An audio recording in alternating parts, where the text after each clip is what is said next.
What does the future of space exploration look like? And will Mars one day be able to support human life?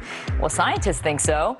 This week on Full Frame, we take a look at how both the public and private sectors are using science and technology to find out if the people of planet Earth can someday be part of the red planet. I'm Mei Lee in Los Angeles. Let's take it full frame.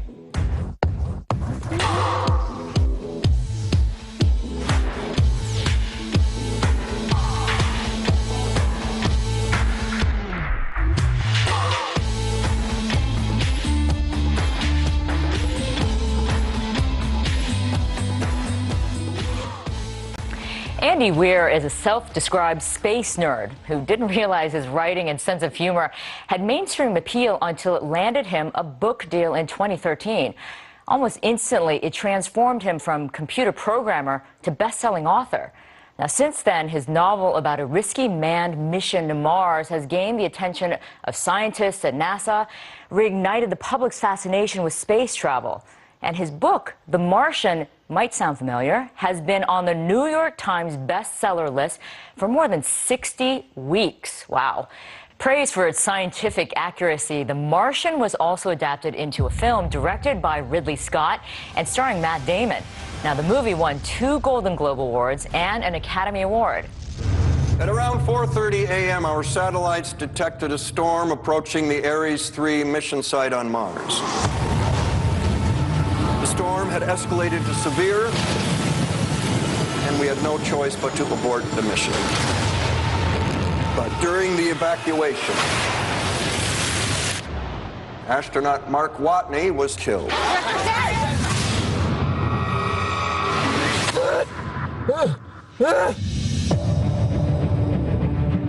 I'm entering this log for the record.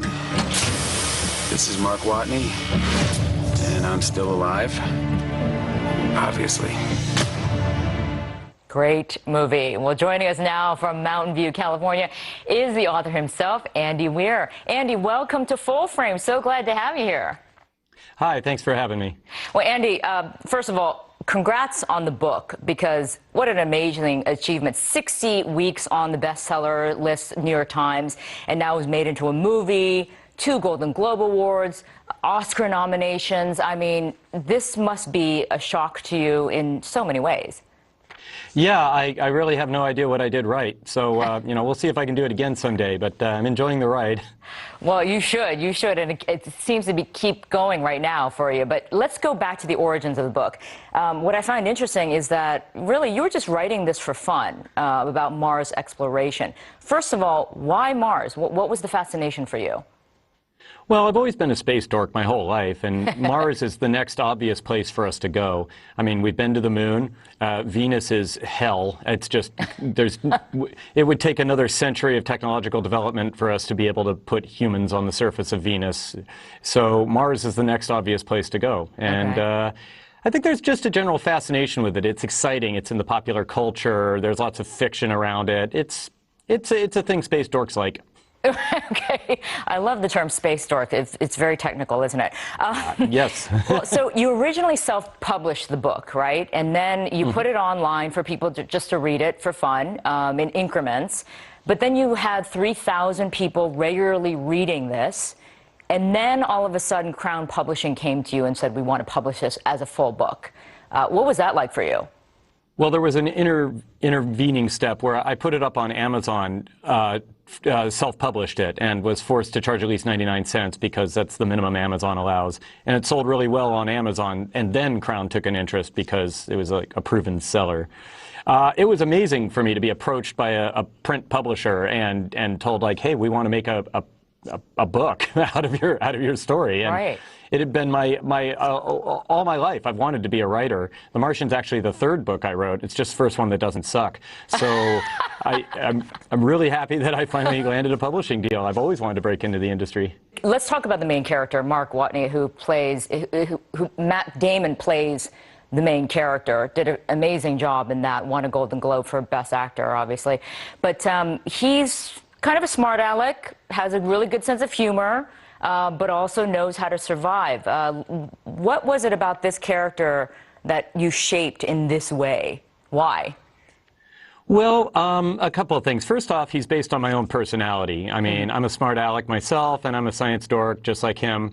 He's the idealized me. He's me without all my flaws, right? Okay. So he's what I wish I were.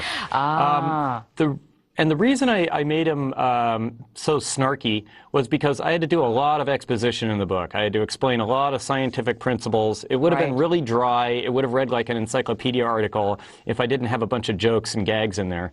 So having him describe it in a funny way helped get all that exposition across to the reader. And it also helped, like, make the reader care about him and like him. Yeah. I think it worked out pretty well. No, it really did. You're right. You're right. Because of his attitude and personality, it made it more understandable, and you could relate to him a little bit more. Let's take a clip from the movie when he's being shown in this particular clip. We'll take a look at it, and then we'll talk about it on the other side. Right. Let's do the math. Our service mission here was supposed to last 31 souls. For redundancy, they sent 68 souls worth of food. That's for 6 people. So for just me, that's going to last 300 souls, which I figure I can stretch to 400 if I ration. So I got to figure out a way to grow 3 years worth of food here on a planet where nothing grows. Luckily, I'm a botanist. Mars will come to fear my botany powers. What amazed me about this book, and a lot of scientists have said this also, the scientific accuracy and the detail in this book about what life would be like on Mars and how people would survive and what they would do in order to survive. How did you even begin to get all that information together to make it so accurate? Well, it starts with a lifetime of being a space enthusiast. I mean, I'm just into that stuff, so that was always my hobby. Second off, I just did tons and tons of research because I really wanted to be accurate, because as a science nerd myself, I know that it really takes you out of the story if you understand science and then see violations of physics in a story. Right. So I was writing it for my mailing list. I was writing it for my blog readers who were hardcore science dorks like myself, and so I wanted to make it something that they could enjoy and something that I would enjoy. So, yeah. I spent. Also, it helps to have no social life, so you have plenty of time to do research. That's helpful. Right. Okay. So you had a lot of time on your hands to do this. But honestly, Andy, what's amazing about your book and the movie is that even NASA has said that this is incredible. He's so accurate that they would have wanted to write something very similar if they had the opportunity to write about Mars exploration. That must make you feel pretty good, because remember, you're not a rocket scientist. You're a computer programmer. Right. I was thrilled to see NASA's response. I thought they wouldn't respond at all or would be kind of aloof, but they've been enthusiastic fans of the movie. They invited me down to Johnson Space Center, and I spent 4 days getting VIP tours. I got to go into the Mission Control Center. It was awesome. It was great. It was the greatest week of my life. Is there anything that you would have changed? For instance, now we are saying that there is water on Mars or some sort of water source. At the time when you were writing this book, that hadn't been discovered yet. So would that have changed the story at all for you? Yeah, absolutely. When I wrote the book, people thought Mars was completely dry and arid except for the poles. Right. Now, once Curiosity landed there, which was after I wrote the book, they found out there's an enormous amount of water in the soil, about 35 liters for every cubic meter of soil. So in other words, if you were to fill your refrigerator with Martian soil and then extract all the water from it, you'd have 35 2-liter bottles full of water. It's just there's huge amounts of water trapped in the soil. So all the stuff the protagonist had to do to create water, which was this complicated chemistry and very dangerous stuff, he didn't have to do. Wow, he could have just brought dirt in and heated it up. Well, let's take a look at another clip where NASA is planning on trying to conduct this rescue mission. Let's take a look. Okay, let's pretend that this stapler is the Hermes, and you are... Teddy. I'm the director of NASA. Cool, Teddy, you're Earth. And right now, the Hermes is headed towards you, starting its month-long deceleration to intercept. But instead, what I'm proposing is... we start accelerating immediately. to preserve velocity and gain even more. We don't intercept with Earth at all, but we come close enough to get a gravity assist and adjust course. While we're doing that, we resupply with the probe.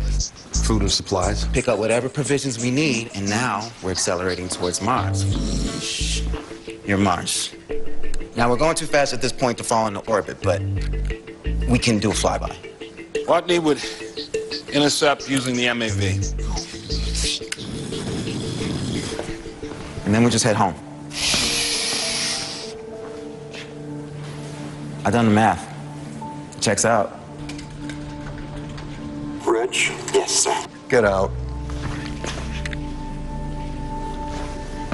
Again, Andy, I mean, this is a complicated mission that they're mapping out. And, you know, a lot of folks might be like, that can't really work in real life. But again, this is very accurate, right? You did the math and you did the research. Yeah, I wrote software to help calculate the orbital trajectories and everything for Hermes, which was really complicated, too complicated for me to do with straight math. I had to do simulation. Okay. And I got it, and the math does check out. And actually, after the book came out, there were real orbital dynamicists who, Rich Purnell, the guy describing everything, Donald Glover, in that scene, is an orbital dynamicist. And I've had real orbital dynamicists say, like, oh yeah, we checked all your numbers, and we checked out the orbital paths of Hermes, and you're very close to right. You're like within 2%. And so I feel pretty good about that for being a rank amateur. You wanted to make this so accurate that there wouldn't be any criticism, because we do see a lot of science fiction movies, space movies, and people the experts rip it apart, saying, no, there's no way that could happen. That's totally inaccurate.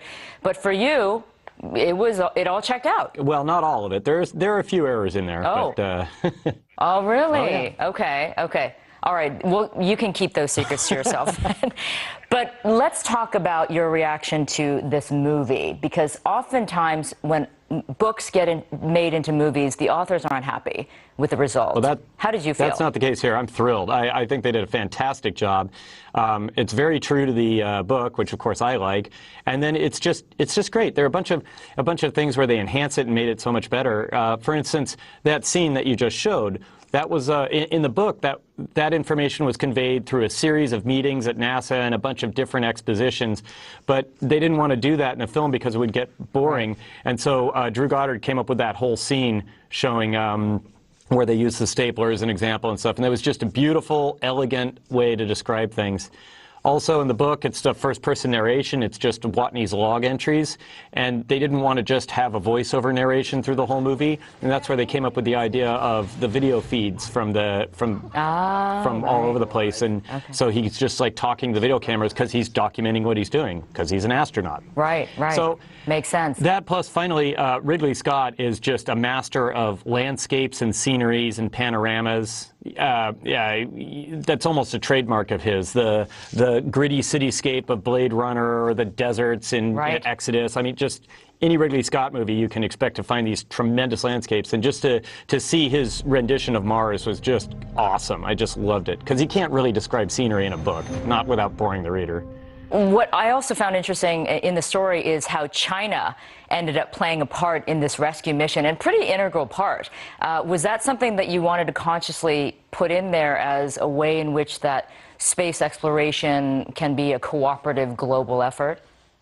Well, absolutely. I mean, well, first off, I never have any political point or agenda when I'm writing. I just want to entertain. However, I think that China is ascendant in their space program. I mean, the Russians aren't really inventing much new. They have a new Soyuz coming up. Our manned space flight is off for the moment. We're working on a new one, kind of slowly, but China is actually doing new things. So I'm really interested in them. I hope they follow through with their plans to do a manned moon landing, and if they do, I hope they air it live so my generation can get to stay up all night and watch people walk on the moon. That would be awesome. And I really think we should be cooperating with China in space travel. I mean, we did joint missions with the Soviets at the height of the Cold War, so it's not a strategic or military issue, right? I feel like I don't understand why NASA and China, it's Congress that prevents it, and I don't know why. Well, speaking of exploration to Mars and getting humans over there, why do you think it's so important to try to do this? I mean, why not just continue to send robots and unmanned missions to Mars? Well, it's all about your objectives.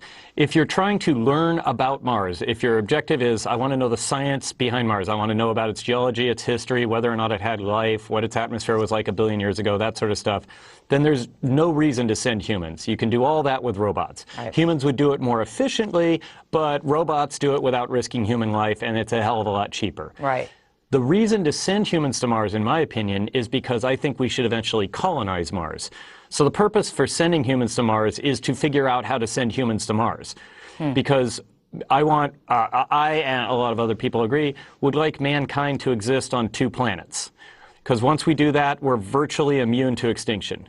While we're all on 1 planet, there's a chance, it's small, but there's a chance that we could be wiped out by a cataclysm, a meteor strike, a plague, a mass coronal emission or something, I don't know. But if we're on 2 different planets, our odds of extinction drop to pretty much 0. And after 25 years as a software engineer, I've learned the value of backing up my data. Okay, thank you so much. It was such fun talking to you. Much more success to you, but man, you have done a phenomenal job with this book, and now the movie is a huge hit. So congratulations to you. Thank you so much for having me. All right. Well, coming up, Mars on Earth, how the Canadian Arctic serves as training ground for life on the Red Planet. We'll be right back.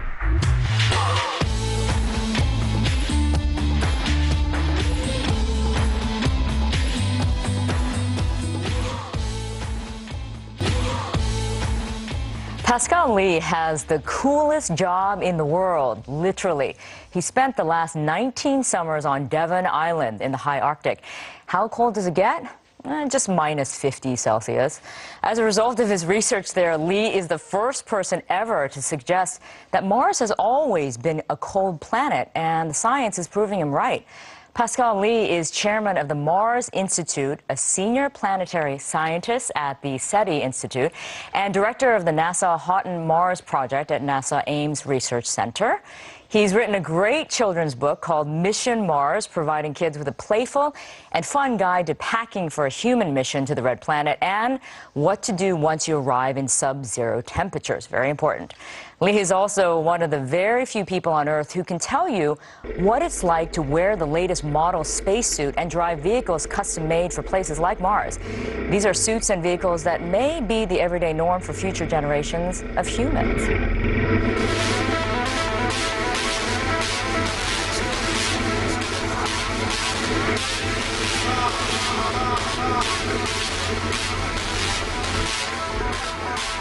That looks like fun. All right, Pascal Lee, welcome to the show. Thank you. Great to have you here. Yeah, I first need to find out, what is the fascination with Mars with you? Has it been a fascination since you were a kid, or how did this all come about with you? Yeah, I mean, I think that if you step back and look at the big picture of space, if we were like an alien civilization coming into the solar system for the first time, you wouldn't care about Mars. You'd fly past it, and you might take a picture. You'd go for the Earth, because the Earth is the happening place. Yeah. It's location, location, location. Right. It's not too cold, not too hot. It's got liquid water. It's got life. Yeah. And I don't think it's being geocentric to think that really the Earth is the gem in this corner of the galaxy, probably. But we are on Earth. This is our home. We're very familiar with it. And we are looking out into space. And Mars is interesting to us because it's so close to us. Yeah. It's the second closest planet to us. And it's the only one that's sort of, among these Venus and Mars that are so close to us, Mars is sort of farther out. It's colder than the Earth, but not so cold that you don't have liquid water. You can have liquid water on Mars. And you might have life there. And so we are interested in Mars just mainly because we're so curious about who we are. Well, let's talk about Devon Island. Fascinating, because it really is, you say, the closest thing to Mars on planet Earth. And why is that? Yeah, well, you know, no place on Earth is exactly like Mars. Right. But if you were to describe Devon Island, it's a remote, isolated island. It's the largest uninhabited island on Earth. It's cold, it's dry, it's rocky, it's windy. There's no vegetation to speak of that you can see. It's scarred by an impact crater. There's ice in the ground. There are ancient valleys that are carved by flowing water that's no longer there. Sounds like a great vacation place. But this description, well, I love it because I get the sense of going to Mars every year. That's true. But it's really how you would describe Mars as well. Huh. And so we have here on Earth this amazing place that is, at the very least, teaching us something about what happened on Mars, possibly. Right. How did Mars get its landscape? What happened to Mars over time? And might there be life in a place like this? Okay, you were also involved in a documentary about what you do on Devon Island, right? Yes, so... called Passage to Mars. Yes, Passage to Mars. Right. Passage to Mars is coming out in 2016, this year. Okay. The thing about this Devon Island place is that, of course, we go there for the science of the place. We try to understand it, but we're also using it as a set to learn how to explore Mars. Right. And so one of the things we do is to learn how we might explore Mars in the future with vehicles and people. I mean, should you go out, of course, never on your own, but what's a good-sized group of explorers? How many vehicles should you take on a one-week journey into the wilderness? Right. What kind of instruments do you need to take with you? So that's pretty cool that you can kind of experiment just to see sort of how you might respond and react and what your needs are. We have a clip, actually, from the documentary, okay. so why don't we take a look at that? Okay, sounds good. The crew's split up, food's running low. Maybe we've gone one step too far. It has been a very humbling series of discoveries. We are trying to understand why we even exist. As we make our way deeper into the Arctic, the feeling of roving on Mars grows stronger. How far on Mars? How deep into the planet will our search for water and life take us?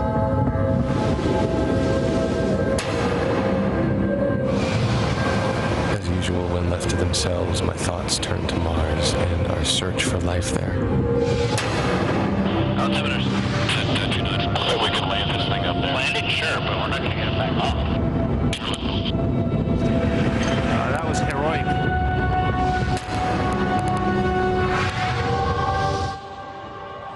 All right, that looks pretty harsh out there. And it's nothing compared to Mars. Mars is going to be the mother of all camping trips. It's the average temperature is minus 60 degrees centigrade. The atmospheric pressure is very low, so if your spacesuit springs a leak, you basically die within seconds, and that's not fast enough. But is it doable? It's doable. It's doable. It's absolutely doable, and that's the beauty and challenge of it. Yeah. It's doable with, of course, a number of things that need to be worked on. Right. The spacesuit being a key element. Right now, the spacesuit that we have is too heavy. It's okay to use it in weightlessness in low Earth orbit around the space station. It's okay to even use it on the moon, where gravity is 6 times less than on the Earth. But if you take this spacesuit that we have to Mars, it's going to feel, it weighs on Earth 300 pounds. Oh, wow. If you take it to Mars, it's going to feel like it still weighs 125 pounds. So that's still pretty heavy. That's too much. Right, 50 kilos. Are you working on that right now to try to adjust that weight? Yes, we're working on ideas, okay, on technologies to make the spacesuit much lighter than the ones that we currently use, and yet as safe, if not more safe, and yet more capable as well. You have to think of a spacesuit not as clothing. It's a wearable spacecraft. Right. So interesting. It has computers on board, it has a life support system, radios, communication devices. But you still have to be mobile. I mean, you have to be able to do stuff. You want to climb around, you want to pick up rocks, you want to look for life. Well, let's talk about an actual mission to Mars. It's possible, but I know that there are a lot of dangers involved, including a lot of radiation exposure to the astronauts going and especially coming back. I mean, when they come back, are they going to be like glowing in the dark or have the most awesome suntan or something? Well, you put the finger on the key safety issue of a human mission to Mars, which is radiation exposure. But in some sense, a mission to Mars is fraught with so many dangers that really, if the only thing that will ultimately kill you is a higher risk of having cancer once you're back on Earth because you were subject to some radiation, it's really, I think, an acceptable risk. But we can go over this real quick. The mission to Mars typically is 6 months to get to Mars. Right. And then in a typical scenario, you stay at Mars, on Mars, or around Mars for 18 months. That's a year and a half. Okay. That's because you can't come back immediately. You have to wait for the Earth and Mars to reposition themselves before you can fly back cheaply. To be close enough to each other, right? Yeah. Well, exactly. Well, in the right place for you to come back cheaply. Yeah. Okay. And then it's another 6 months to come back. Okay. So you spend about a year in total in deep space, going back and forth. And then a year and a half at Mars or around Mars. Anyway, the total dosage that you're going to get radiation-wise is similar to you undergoing something like 100 or 200 CAT scans. Now, that's a lot. That's a lot. Nobody undergoes 100 to 200 CAT scans. Right. But it's not even mortal. It's not something that would kill you. It's something that, could raise your risk of developing cancer by about 5% compared to the average population. Okay. So you're saying that's sort of a minimal risk compared to all the other things that could possibly go wrong. What is particularly dangerous is if there's a solar eruption. These are called solar particle events, a solar flare. Okay. And that could essentially represents a radiation storm for you. So for those moments, and they can last a few days typically, you want to be hiding in a well-shielded part of the spacecraft. Good tip for the astronaut. Exactly. But how would an astronaut protect themselves then from the radiation? I mean, are there ways? For the day-to-day radiation, the best thing is to put between you and space stuff that contains hydrogen, and that's food and water. Food and water. Water is H2O. It's plenty of hydrogen. Food has hydrogen in it because carbohydrates. Okay. Now, the good news about this, there's good news and bad news. With what you want to do basically is line the walls of your spacecraft with your storage of food and your storage of water. So there's good news and bad news about that. Wow, okay. The good news is you drink the water, then you have to go to the bathroom, it turns into urine, but that's okay, you can recycle the urine. We already do that on the space station. Yeah. And a few weeks, so you don't take, on this 2.5-year journey to Mars with your crew of 7 people, you don't take all the water you need for everybody. You take only so much water, and then you recycle the water. So a few weeks into your trip, you are drinking each other's recycled urine and sweat. Yum! That's the good news. The bad news is the food, okay? We don't recycle food. We eat the food, we go to the bathroom. Right. And then oh, gosh. Food turns to... I'm really afraid of what you're going to tell me right now. Exactly. So what do you do with that? You can't just open a window and throw out your feces out into space. That's not good. First of all, you don't have a window that opens. Second, you don't pollute space. But the thing is, even your feces still contain hydrogen. Okay. Your feces have to be looked at as radiation shielding. So what you need to do is collect your human waste in a Ziploc bag. No. Emphasis on lock. And you put that bag back on the wall where you took it in the first place. Pascal, no. We don't do this on the space station because the space station right now is inside the Earth's magnetic field. So it's shielded from a lot of radiation. The astronauts do not have to put their poop back on the wall. But on a mission to Mars, you are in deep space. Okay, that's all right. That's a very nice visual. Thank you so much for sharing. That's if you want to survive and protect yourself from radiation. Okay. What do you think? What's the time span, do you think, of when we might see a mission? The current plan, as far as NASA is concerned, is to get humans to Mars orbit. So without quite landing yet, but to the orbit of Mars by the mid-2030s. And I believe that. I think it's in progress. Less than 15 years. It's less. Well, it's about that. Yeah, exactly. Exactly. Yeah. It's about 15 to 20 years from now. And so I think that's eminently feasible, and we are on course, although extra funding would really help, and I think we should do that. But landing on Mars will take about a few more years after that. Okay. But going to Mars orbit will really get the ball rolling, I think. Right. And so I see humans landing on Mars in the mid-2040s. Wow. So I'll be an older person, but I hope to still be around to see it. Hopefully you'll be able to witness it. Wouldn't that be exciting? Wouldn't that be exciting? Yeah. Well, Pascal Lee, thank you so much for coming in. Such exciting stuff you're doing, and you really are a rocket scientist, aren't you? Man, that's impressive. Thank you so much. You, all right. Coming up next, looking for life on Mars. It may be closer than you think. We'll be right back.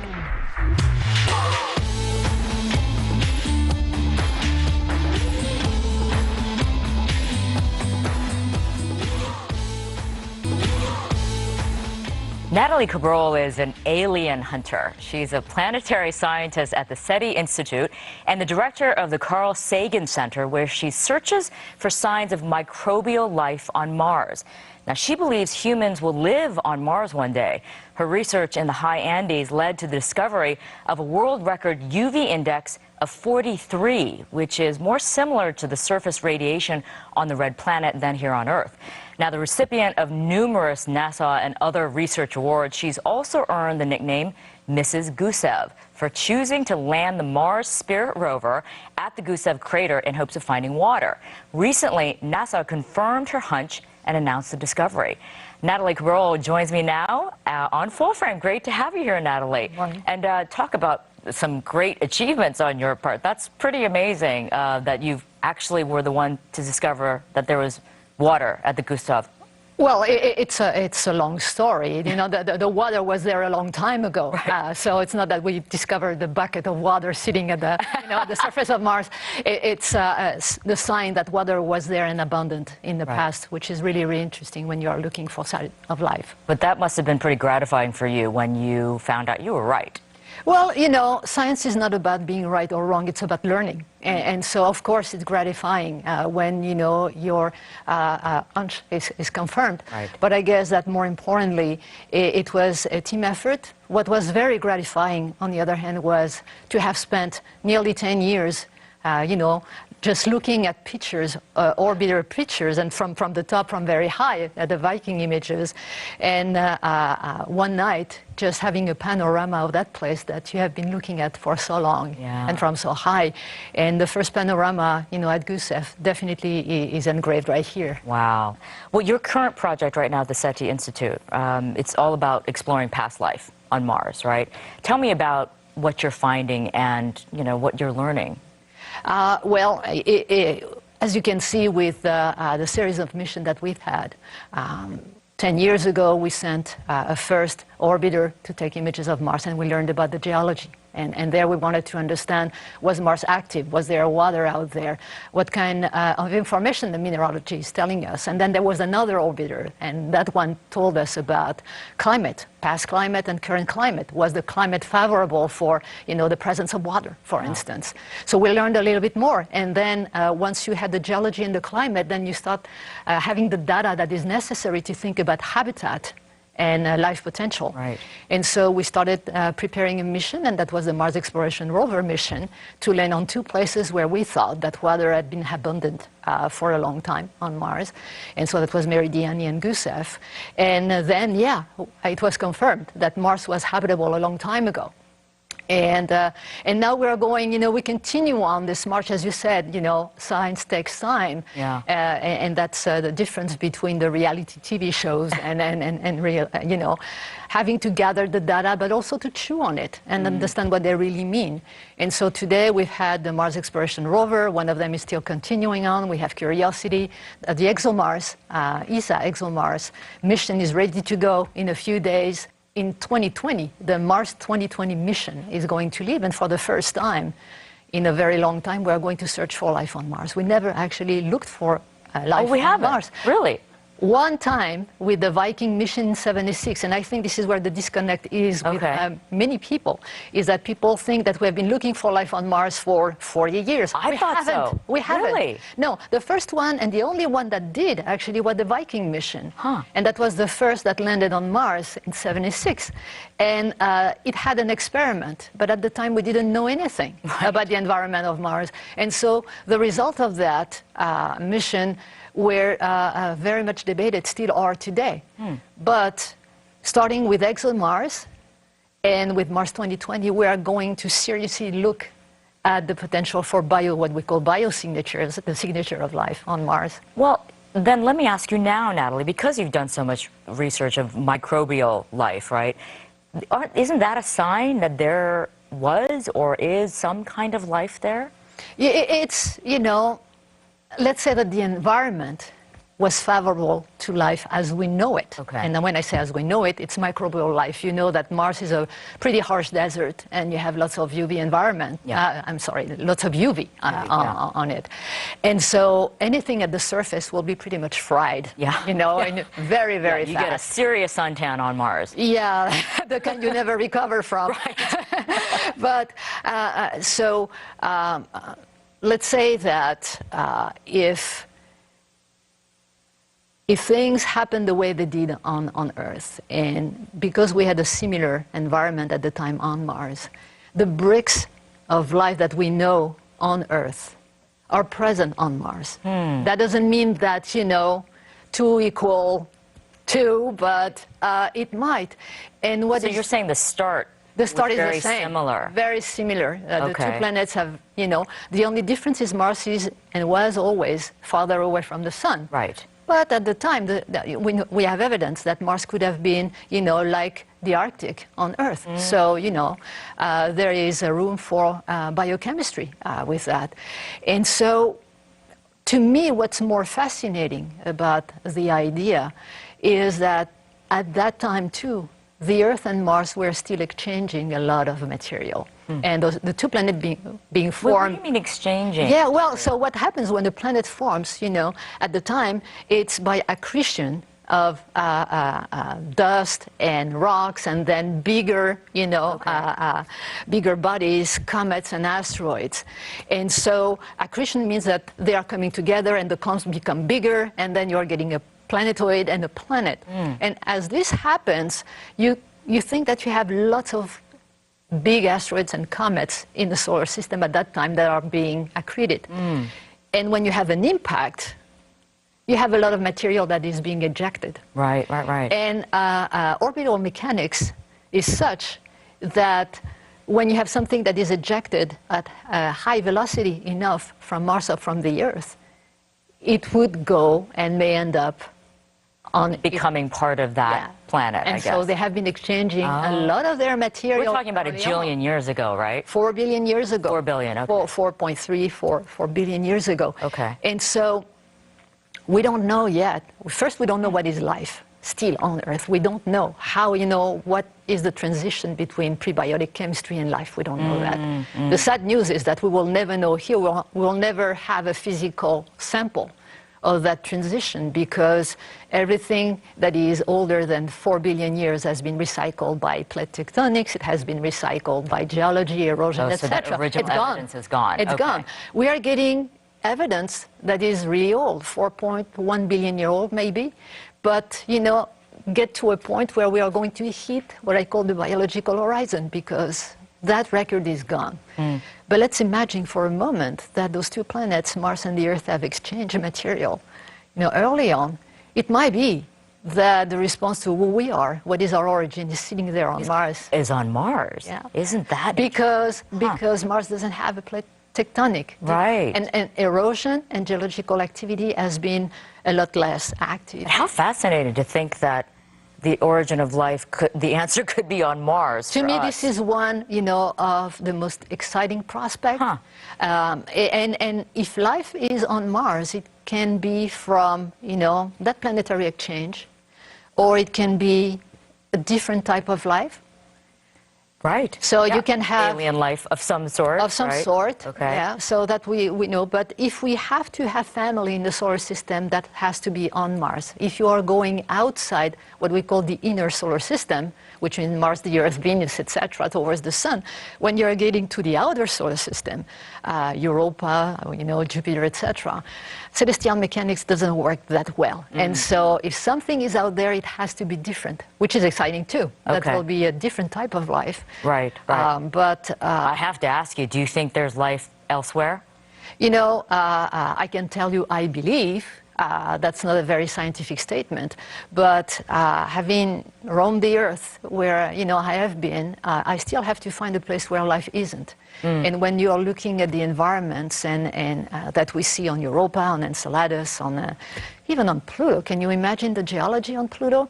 I mean, so far away, so remote from the sun. So if I have to make a statement about my belief, I said yes. Yes.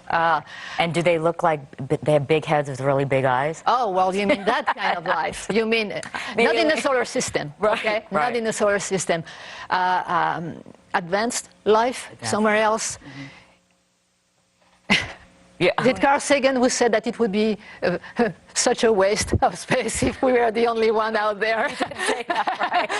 So, you know, it would be terrible to try to even paraphrase Carl Sagan, but he was very right. The number of exoplanets that we are finding, you know, the number that can be in the habitable zone. Is it life as we know it? Not so sure, you know, but right now we're searching for life as we know it. But if you had the chance to go now, would you hop on that rocket and shoot off to On a round trip? On a round trip? Yes. Not a one-way? Not a one-way. Yeah. Not a one-way. But definitely on a round trip, I would be, you know, more than interested. Yeah. Then the first thing I would do would get Spirit unstuck from where it is in Gusev. Oh, it's stuck right now. Okay, you got to save that little guy. Well, Natalie, it's became attached. Is it? Of course you have, because you know he found something pretty amazing over there. Well, thank you so much for coming in. It's just fascinating work that you and other Mars explorers are working on. It's great stuff, and hopefully we'll learn more about ourselves. I think this is, to me, this is one of the most exciting, you know, possibilities. Is that the answer to how it happened, you know, for us to be here, this time where prebiotic chemistry transitioned to biology. Might be sitting out there in an outcrop. Amazing, amazing. Well, Natalie, thank you so much. You're very Great welcome. Stuff. Well, in 2027, 4 people will allegedly head to Mars, the new frontier, and never come back. Now, a Filipino-American believes she has what it takes to live the rest of her days on Mars. Full-frame contributor Sandra Hughes caught up with California-based businesswoman Jamie Del Rosario to find out why she's ecstatic about being shortlisted for the possible one-way Mars One mission. Bring in the sheets now.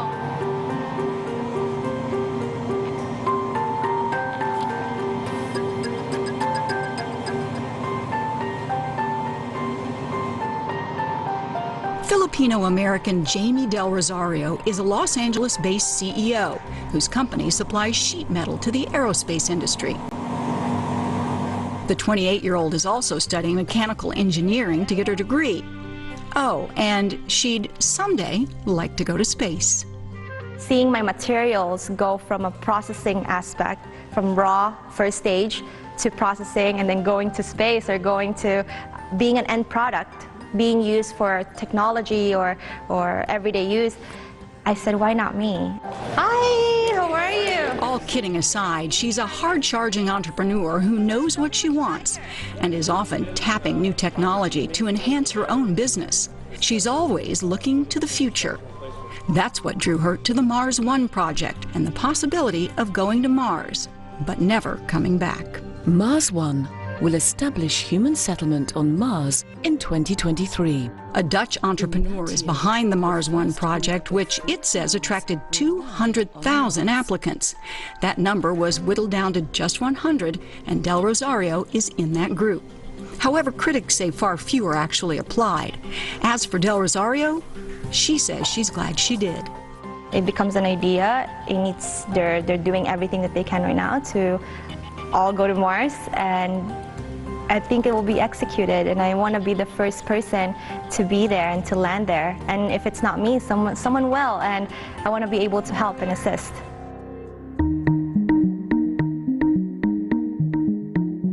There has been much exploration of the red planet by a robotic rover, and the U.S. National Aeronautics and Space Administration, or NASA, has found evidence that water once existed there, but no human has ever gone. The last human exploration in our solar system was to the moon back in the 1970s. Different colors anyway.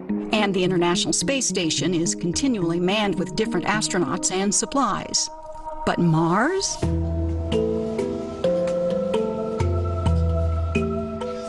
skeptics like University of California, Los Angeles professor David Page wonder how the project will raise funds and how this first so-called colony of Martians would live. On Mars, you'd have to live inside an enclosed environment. You know, the atmosphere, you know, you wouldn't last more than a few seconds. It's just like in the movies with regards to, you know, the cold and the lack of oxygen and pressure in the atmosphere. Commander, Mark is dead. We have to go, yeah. Professor Page is talking about the latest Hollywood mission to Mars called The Martian. Actor Matt Damon plays an astronaut left behind on Mars to fend for himself in the hostile environment. I'm still alive. Surprise.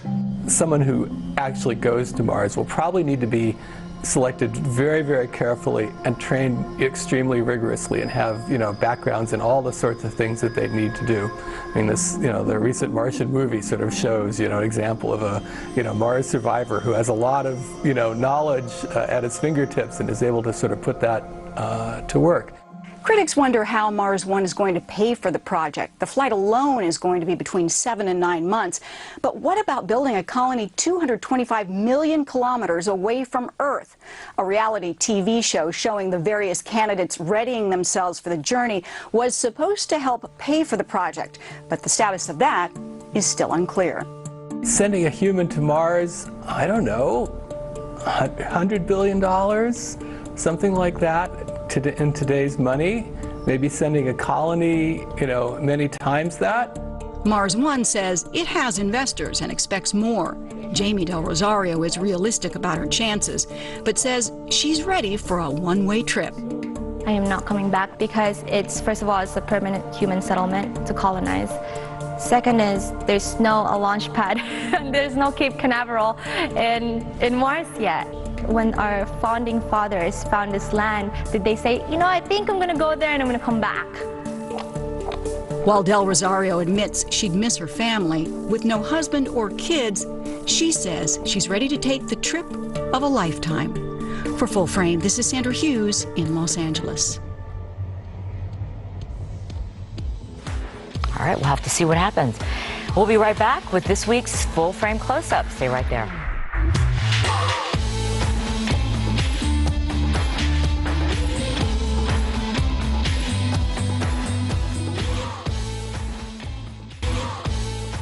Art and science may seem like polar opposites, but when brought together just so, the combination can create something breathtaking.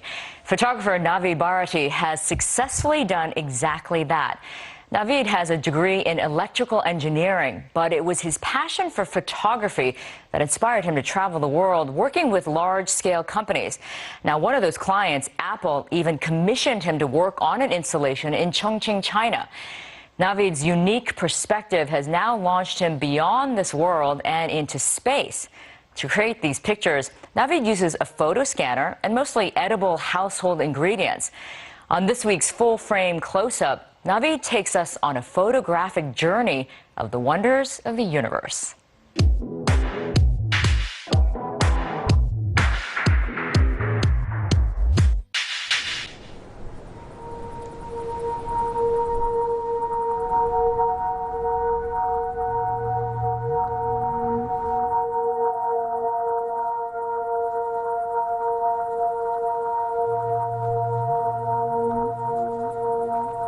I think space sort of ignites our curiosity as humans. And I've always been fascinated and had a passion for space as a kid, camping out in the backyard of my tent and my telescope set up.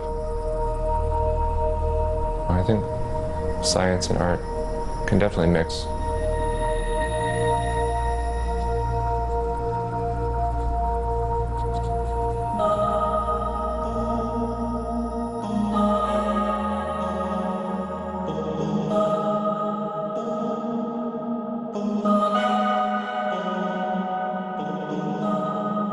I'm always looking at Hubble telescope images online, and I'm inspired by a lot of the astronomy photos I see every day, like a lot of different astronomy websites I go to.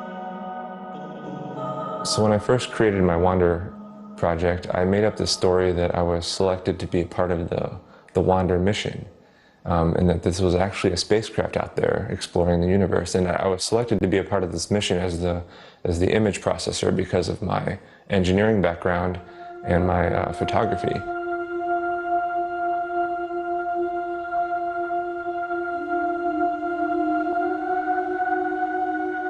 And people actually believed that the photos were real.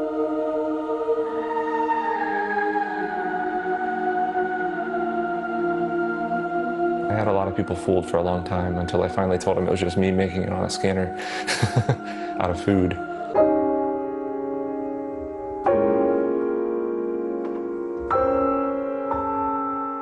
I had seen other artists where they scan objects on scanners.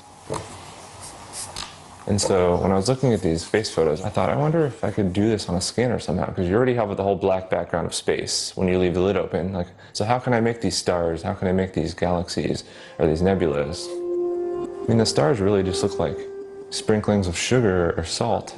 That might work. And then, so some stars are different colors. Maybe I'll try some different color spices. So I just started experimenting on a scanner, spreading spices around and doing scans. And I actually was really surprised when the results came out the first time how close it really resembled the universe.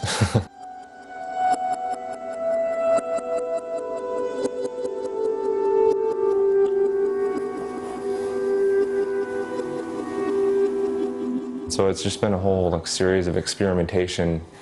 What spices work well, and how much, how little should I use, and then I moved on to liquids because that creates a lot of the swirls and the fluid and the gas clouds you see in space that you can't really get with just spices.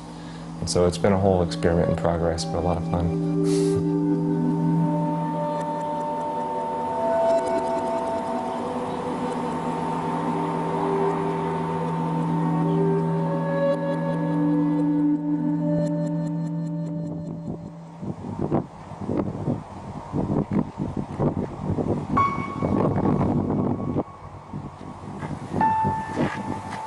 I want to go just sort of around the world and document the different observatories.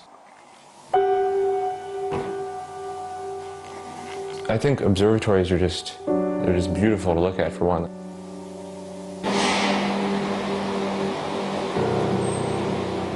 These telescopes are massive and amazing, and it's just incredible when you think about us just peering out into the universe from these little tiny observatories around our planet, looking out into the heavens to find out, to sort of discover what's out there, discover our origins, discover, are we alone? So I want to sort of document that with a photo and photography.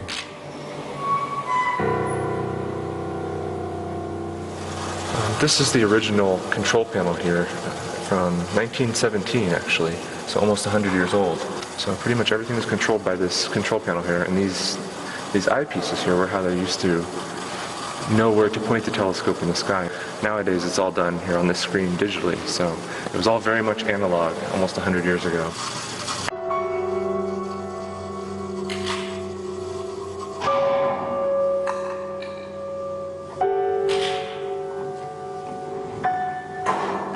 It's amazing to be here at the Mount Wilson Observatory, because this is where Edwin Hubble first discovered that our universe was expanding, and he also discovered the Andromeda Galaxy. So it's neat to be in this setting of so much history, so much historical significance for astronomy.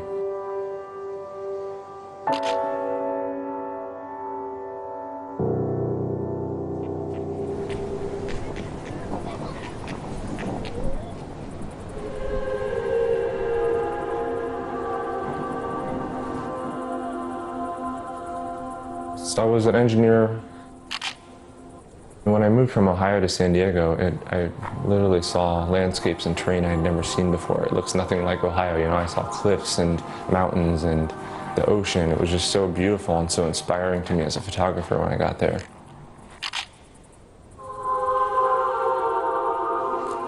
And I think that's really what motivated me to not stop being an engineer too, because I found myself more and more passionate about photography. Like when I was at work, I just wanted to be out photographing every day.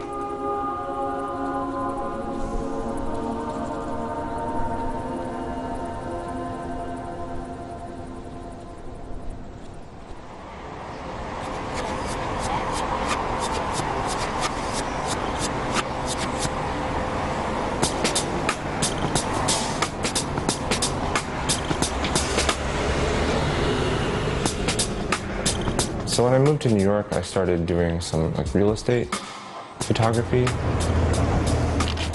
And so that actually got me access to a lot of rooftops in New York. And then because I was getting access to so many of these nice buildings in Manhattan with amazing rooftops, I decided to do this whole aerial series of looking down on New York from above.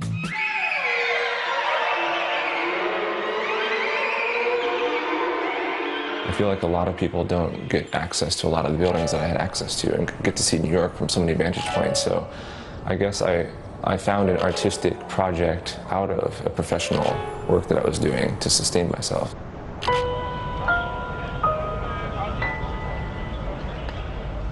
So Apple contacted me to do a project in Chongqing, China at the end of 2014.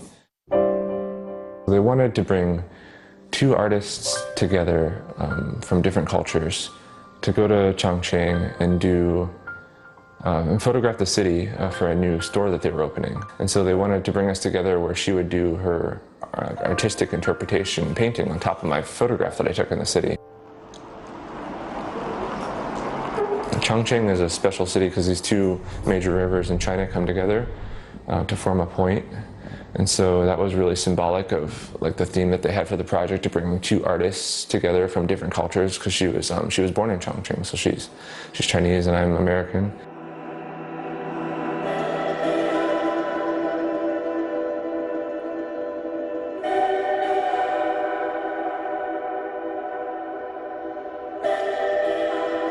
I like my photos to feel almost poetic in a way, I think. A lot of people have told me that they sort of see that with my work. I want to make the viewer just feel like they're there. I want them to be able to just really feel what I was feeling. It's often when you take a photo, even I'm disappointed sometimes because it just doesn't capture like that moment that you experienced. But I want to do that as best as I can and like represent that in a photo. And I hope my work does that. And like with the Wander series I'm doing, I kind of want them to get more inspired, I guess, about space and to like think about whether this could actually exist somewhere in the universe. Just wonder if it's real or not.